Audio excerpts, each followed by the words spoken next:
टिंकी बेटा, 3 दिन में एग्जाम है, पढ़ाई कर ले। पिछली बार के टेस्ट में भी इतने कम नंबर आए थे तेरे कि पीटीएम में टीचर के सामने जाने में भी शर्मिंदगी हो रही थी। पूरा दिन मोबाइल लेकर बैठी रहती है। अरे मम्मी, एक बार नंबर कम आ गए इसका मतलब ये थोड़ी ना है कि हमेशा कम ही नंबर आते रहेंगे।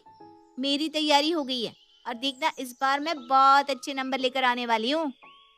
बेटा तू पास हो जा, मैं तो उतने में ही भगवान को प्रसाद चढ़ा दूंगी। पता नहीं मेरे पूजा पाठ में ऐसी क्या कमी रह गई है कि मेरे साथ ही ये सब हो रहा है। अरे मम्मी, आप फिर से शुरू मत हो जाना प्लीज।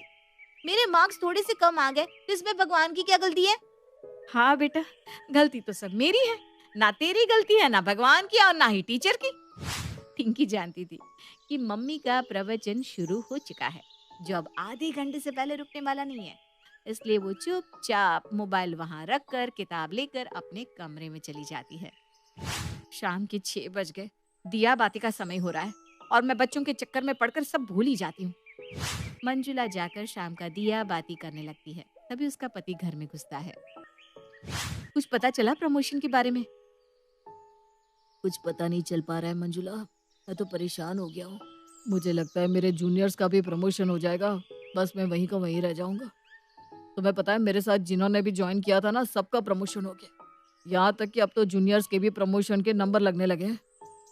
तभी उसकी सासू माँ शकुंतला देवी वहां आती है। अरे आधी जिंदगी बिता दी तूने घर में, लेकिन बहू वाले एक ढंग नहीं सीखे। ये नहीं कि आदमी बाहर से थक हार कर आया है उसे चाय पानी पूछे, आते ही पहले टेंशन वाली बात छेड़ देगी। ऐसी बात नहीं है माँ जी, मैं भी तो उनके प्रमोशन न होने के कारण बहुत परेशान रहती हूँ। बस इसीलिए पूछ लिया। अरे तो वो कहीं भागा जा रहा था क्या? पहले चाय पानी देती, उसे मुंह हाथ धो लेने देती, उसके बाद चाहे जो बात कर लेती। ये कौन सा तरीका हुआ कि आदमी बाहर से आए और तू लग जाए पूछताछ में? और प्रमोशन क्या होगा इसका? पंडित जी ने पहले ही मना किया था, इस लड़की से शादी मत कर। अगर शादी हुई तो जीवन में पनौती आ जाएगी। लेकिन ज्यादा पढ़े लिखे बच्चों के साथ यही तो दिक्कत है ना, वो माँ बाप को कुछ समझते ही नहीं। तब तो कहता था माँ मेरी सरकारी नौकरी है, मुझे किस बात की कमी जो मंजुला के आने से पनौती लग जाएगी। ये सब तो अंधविश्वास की बातें हैं, लेकिन देख ले आखिर में सच्ची साबित हुई ना पंडित जी की बातें। आपके कहने का मतलब क्या है माँ? इनका प्रमोशन इसलिए रुका हुआ है क्योंकि उनकी शादी मुझसे हुई है? यानी कि उनकी जिंदगी में जो कुछ भी बुरा हो रहा है वो सब मेरे कारण हो रहा है? और नहीं तो क्या, सच्ची बात तो सबको बुरी ही लगती है, लेकिन मैं बिना सच्ची बात कहने से पीछे नहीं हटती। अरे बस भी करो आप दोनों। और माँ, आपको तो बस मौका चाहिए होता है मंजुला को बातें सुनाने का। प्रदीप के टोकने पर सास शकुंतला मुंह बनाते हुए वहां से निकल जाती है। लेकिन अब तो ये जैसे शकुंतला का रोज का काम हो गया था। वो बात बात में बहू मंजुला को ताने देती और घर में हो रही हर बात का उसे ही जिम्मेदार ठहराती। अरे मंजुला, कल घर पर सत्यनारायण की कथा है, तुम सुबह ही आ जाना। प्रसाद तुम्हें बनाना है। ठीक है, पूजा में पहुंच जाऊंगी। अगले दिन मंजुला मोहल्ले में ही रहने वाली सहेली पूजा के घर पहुंच जाती है। प्रसाद बनाते हुए दोनों सहेलियां आपस में बातें करने लगती हैं। और बता मंजुला, कैसी है तू? घर में सब कुछ कैसा चल रहा है? अरे क्या बताऊं, मुझे तो ऐसा लग रहा है जैसे हमारे घर की खुशियों को किसी की नजर लग गई है। कुछ भी ठीक नहीं चल रहा। माँ जी हर समय मुझे ताने देती रहती हैं और घर में जो कुछ भी होता है ना उसकी जिम्मेदार मुझे ही ठहराती हैं। उन्होंने तो इतना तक कह दिया कि जब से मेरी शादी हुई है इस घर में पनौती आ गई है। बेटी जो हमेशा अच्छे नंबरों से पास होती थी, आजकल उसकी भी पढ़ाई पर न जाने किसकी काली नजर लग गई है। पिछले टेस्ट में तो फेल होती होती बची और प्रदीप का प्रमोशन है कि होने का नाम ही नहीं ले रहा। कुल मिलाकर घर का माहौल ना बहुत ही खराब चल रहा है यार। तेरी बातों से तो लग रहा है सच में तेरे घर को किसी की काली नजर लग गई है। अच्छा, तू मेरे साथ ना परमल बाबा के पास चल। इतने पहुंचे हुए बाबा हैं कि क्या बताऊं।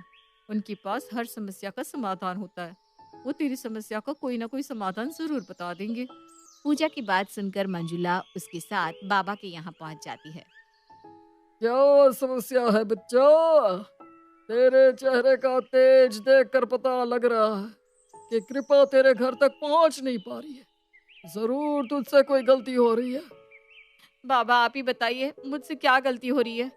मैं बहुत आशा लेकर आपके पास आई हूँ। ऐसा लग रहा है मेरे घर पर किसी की काली नजर लग गई है।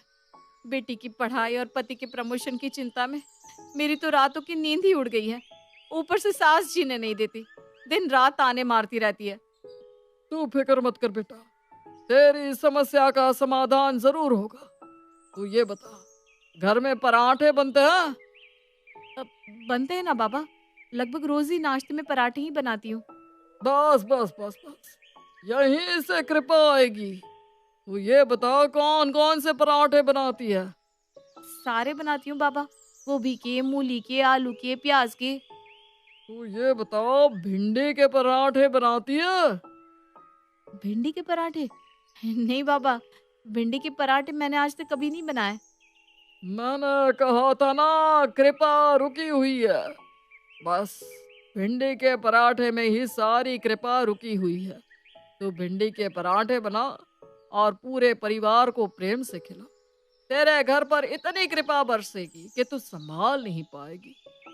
क्या सचमुच बाबा, भिंडी के पराठे खाने से मेरी समस्या हल हो जाएगी? तू सच्चे मन से भिंडी के पराठे खाएगी तो तेरी परेशानियां तुझसे कोसों दूर भाग जाएंगी। जय हो बाबा जी की, बोलो परमल बाबा की जय। बाबा के यहाँ से बाहर आने के बाद मैं कहती थी ना, परमल बाबा तेरी सारी परेशानियों का हल बता देंगे। और देख कितना आसान हल बताया उन्होंने। बस तुझे ना भिंडी के पराठे बनाने हैं और घर में सबको खिलाने हैं। सही कहा यार, अगर भिंडी के पराठे खाने से मेरी प्रॉब्लम सॉल्व हो सकती है तो आज के बाद मेरे घर में तीनों टाइम सिर्फ और सिर्फ भिंडी के पराठे ही बनेंगे। मंजुला घर आती है तो पाती है कि सास गुस्से में बड़बड़ कर रही है। हाँ हाँ, खूब गुस्सा कर लो माँ जी, अब बस कुछ ही दिन की बात है। आज से मैं आपको भिंडी के इतने पराठे बनाकर खिलाऊंगी कि कृपा तो हमारे घर पर बरस के रहेगी। फिर आप देखना सब कुछ ठीक हो जाएगा। हैं? ये बहू को आज क्या हो गया? मेरी बात सुनकर बिना जवाब दिए हंसते हुए यहाँ से चली गई। अरे मंजुला, आज खाने में क्या बना रही है? भिंडी के पराठे हैं माँ जी। हैं? भिंडी के पराठे? भिंडी के पराठे तो तूने आज से पहले कभी नहीं बनाए। आज तक नहीं बनाए तो कोई बात नहीं माँ जी, आज खा लीजिए। अरे आज तो बड़ा रस टपक रहा है इसकी जुबान से। वैसे तो हरदम बस लड़ने को आती रहती है। उस दिन घर में सभी लोग खुशी खुशी भिंडी के पराठे खा लेते हैं। अगले दिन सुबह, मम्मा टिफिन के लिए क्या है? बेटा भिंडी के पराठे हैं। लगता है रात के पराठे बच गए थे, वही मम्मी लंच में दे रही है। अच्छा ठीक है, पैक कर दो। उस समय भी सभी लोग चुपचाप भिंडी के पराठे खा लेते हैं। शाम के समय, बहुत तेज भूख लगी है मंजुला, खाने में क्या है? हाँ बैठिए, मैं अभी खाना लगाती हूँ। भिंडी के पराठे बने हैं। अरे यार, ये क्या है? कल रात को भी तुमने भिंडी के पराठे बनाए थे, सुबह नाश्ते में भी भिंडी के पराठे बनाए, और अब फिर से भिंडी पराठे। तुमने थोक के भाव से भिंडी खरीद लिया क्या? खैर जो भी हो, अब मैं कोई भिंडी विंडी नहीं खाने वाला हूँ। मुझे तुम कुछ और बना कर दो। आपको मेरी कसम है, जो आपने भिंडी के पराठे खाने से मना किया। अगर मैंने भिंडी के पराठे बनाए हैं तो कुछ सोच कर ही तो बनाए होंगे ना। लेकिन क्या सोचकर बनाया है, कुछ बताओ भी। देखिए मैं जो भी कर रही हूँ ना, इस घर की सुख शांति और खुशहाली के लिए कर रही हूँ। मैं परमल बाबा के पास गई थी और बाबा जी ने कहा है कि अगर हम लोग भिंडी के पराठे खाएंगे तो हमारे घर में कृपा बरसेगी और हमारी सारी प्रॉब्लम सॉल्व हो जाएगी। अरे मम्मी, आप कैसी बातें कर रही हो? आप पढ़ी लिखी होकर ऐसी अंधविश्वास वाली बातें कर सकती हो? अगर भिंडी का पराठा खा लेने से सबकी परेशानियां दूर हो सकती तो सारी दुनिया भिंडी के पराठे खा खा के ही सुखी हो जाती। देखो मुझे कोई बहस नहीं करनी, जो मैंने कह दिया सो कह दिया। आप लोग मेरा मरा हुआ मुंह देखोगे अगर आप लोगों ने भिंडी का पराठा खाने से मना किया तो।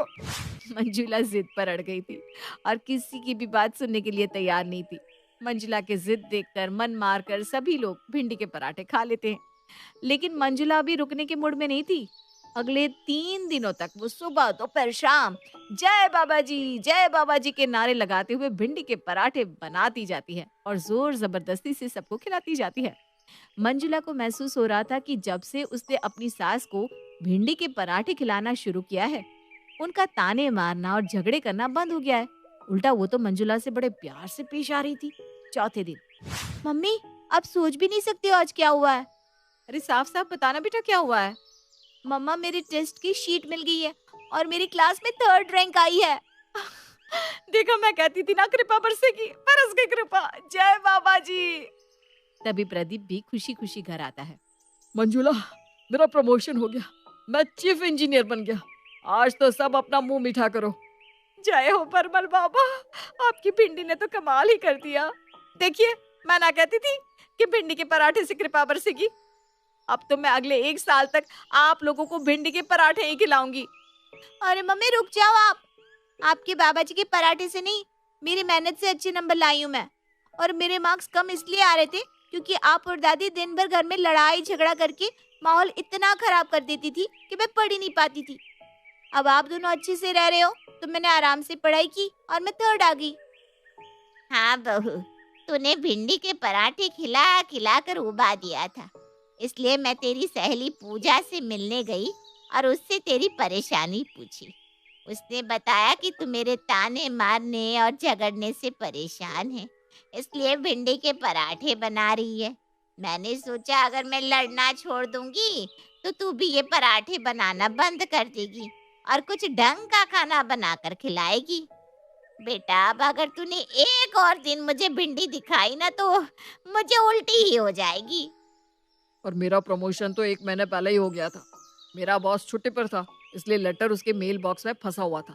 आज जब उन्होंने वापस ज्वाइन किया तो मुझे मेरा प्रमोशन लेटर भी मिल गया। तो इसका मतलब मेरे भिंडी के पराठे से कुछ नहीं हुआ? नहीं, और तुम्हारे बाबा की और कृपा हमें नहीं चाहिए। भगवान के लिए आज के बाद भिंडी के पराठे मत बनाना प्लीज। प्रदीप की बात